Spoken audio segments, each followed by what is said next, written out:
बार बार घर्षण से अग्नि उत्पन्न हो जाती, शक्ति। देखो ना, दो पत्थरों को आप रगड़िए तो उनमें चिंगारी पैदा हो जाएगी।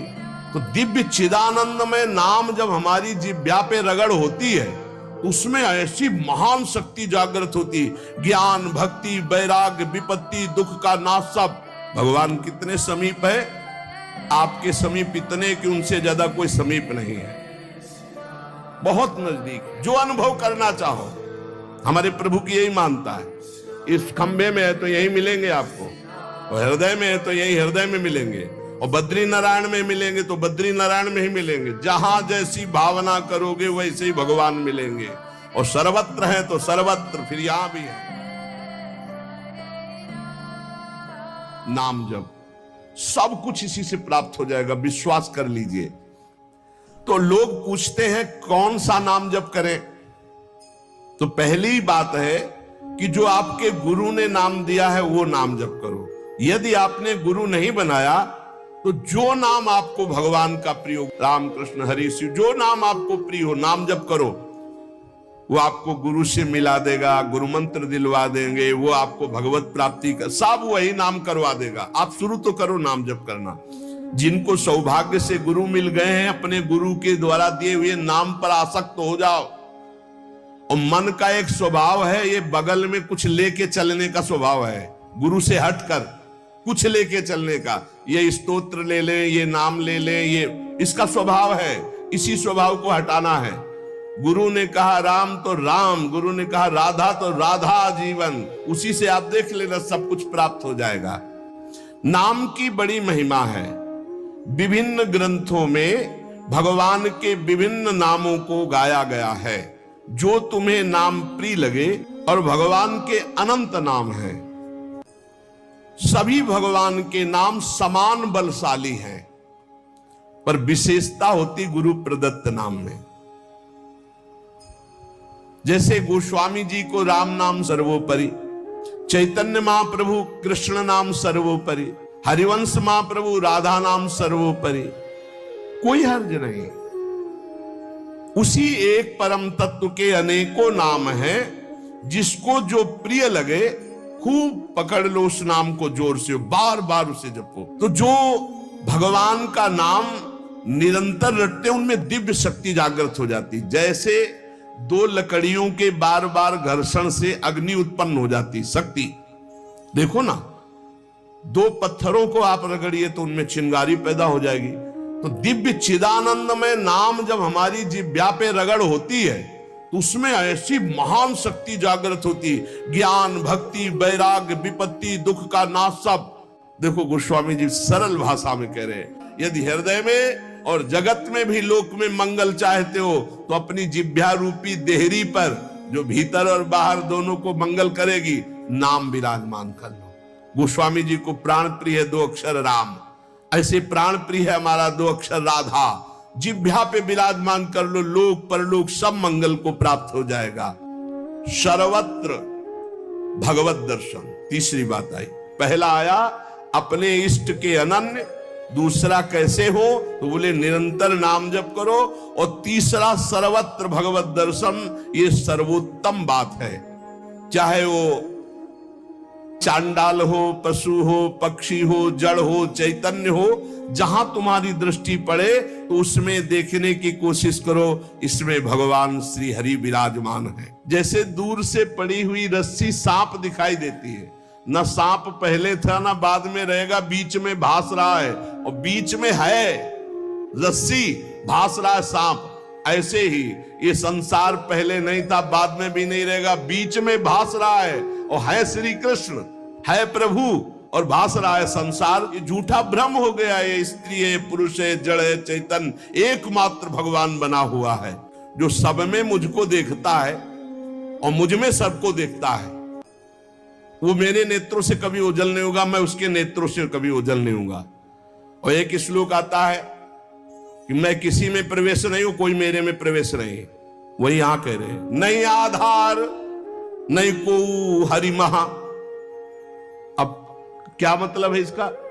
बोले इसका मतलब है जैसे कहा जाए बर्फ में पानी नहीं है और पानी में बर्फ नहीं है, बात कैसी रहेगी?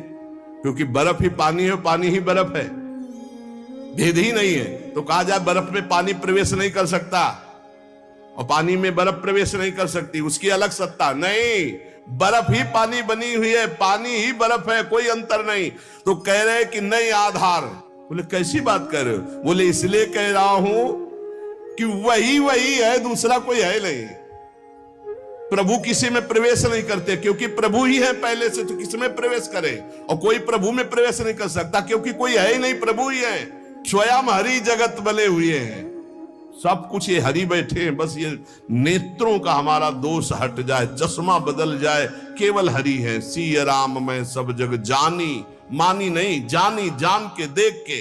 अति समीप, भगवान कितने समीप है?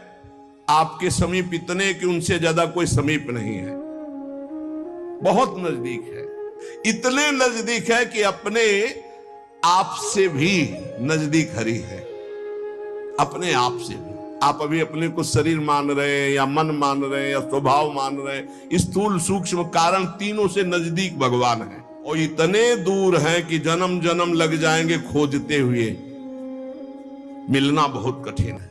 क्यों? क्योंकि बाहर खोजने से नहीं मिलेंगे, अंदर डूबने से मिलते हैं।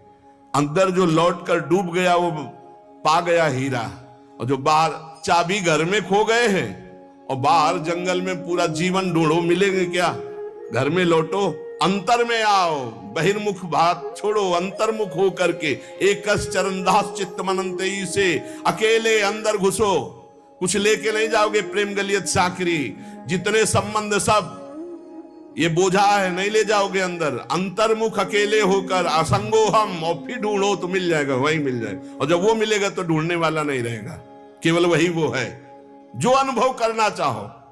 हमारे प्रभु की यही मानता है, इस खंबे में है तो यही मिलेंगे आपको, और हृदय में है तो यही हृदय में मिलेंगे, और बद्री नारायण में मिलेंगे तो बद्री नारायण में ही मिलेंगे। जहां जैसी भावना करोगे वैसे ही भगवान मिलेंगे। और सर्वत्र है तो सर्वत्र फिर यहां भी है। कैसे भगवान समाये हुए हैं? जैसे दूध में घी। अब दूध में पूड़ी बनाओ, नहीं बन पाएंगी। अब प्रक्रिया है, दूध को दही जमाओ, दही का मंथन करो, मक्खन निकालो, मक्खन को सिराओ, घी आ गया। ऐसे ही गुरु प्रदत्त साधना के बिना ये दृष्टि नहीं प्राप्त हो सकती। सर्वत्र श्री भगवान है। भगवान कैसे समाये हुए? पयघृत दूध में घी के समान। जैसे अग्नि और लकड़ी, लकड़ी में कहीं अग्नि है लेकिन घर्षण करो, अरण्य मंथन उसी को तो कहते हैं। लकड़ी के घर्षण से अग्नि पैदा हो जाती है।